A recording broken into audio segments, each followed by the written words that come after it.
ભાવનગરથી સોમનાથ 285 કિલોમીટરની સ્કેટિંગ યાત્રા સોમનાથમાં પૂર્ણ થવા જઈ રહી છે। ભાવનગર લાયન્સ સ્કેટિંગ ક્લબના 10 યુવાનોની આ લાંબી યાત્રા પૂર્ણ થશે। સંદેશ એટલો જ છે કે આજની યુવા પેઢી મોબાઈલમાં મગ્ન રહે છે અને પારિવારિક જવાબદારીઓથી પણ દૂર જઈ રહ્યા છે।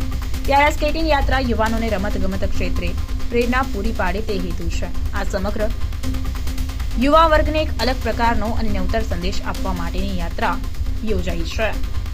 મારું નામ મકવાણા વિરેન છે। હું લાયન્સ સ્કેટિંગ ક્લબમાં આસિસ્ટન્ટ કોચ તરીકેની ફરજ બજાવું છું।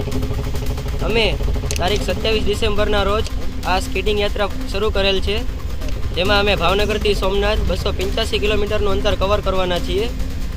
આ સ્કેટિંગ યાત્રા પાછળનો અમારો હેતુ એ જ છે કે આજનો યુવા વર્ગ વ્યસન મુક્ત બને તેમજ સ્પોર્ટ્સ પ્રત્યે આગળ વધે, એ અમારો મુખ્ય હેતુ છે।